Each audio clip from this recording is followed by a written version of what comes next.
Jubir PDIP Guntur Romli merespon polemik ijazah palsu Presiden ke-7 Joko Widodo masih jadi sorotan. Dikutip dari Kompas TV Rabu 16 April 2025, Guntur Romli pun menantang Jokowi agar menunjukkan ijazah asli lulusan Universitas Gadjah Mada kepada publik. Menurutnya Jokowi harusnya meniru kenegarawanan Obama, bukannya meniru gaya Pinocchio yang terus mengelak yang akhirnya malah ketahuan bohong. Guntur mengatakan secara hukum memang tidak ada kewajiban bagi presiden untuk menunjukkan ijazahnya. Namun tindakan itu dinilai penting untuk dilakukan demi menghindari kecurigaan yang berkepanjangan. Sebab hingga kini ijazah asli Jokowi belum pernah ditunjukkan secara langsung ke publik maupun di pengadilan. Selain itu Guntur juga mempertanyakan langkah hukum yang diambil pihak Jokowi terhadap penyebar isu ijazah palsu. Menurut Guntur, respon tersebut terlalu berlebihan.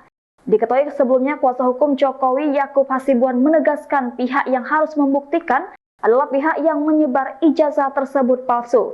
Dia mengatakan tim kuasa hukum hanya akan menunjukkan ijazah asli Jokowi jika memang diminta secara hukum. Download Tribun X sekarang, menghadirkan lokal menjadi Indonesia.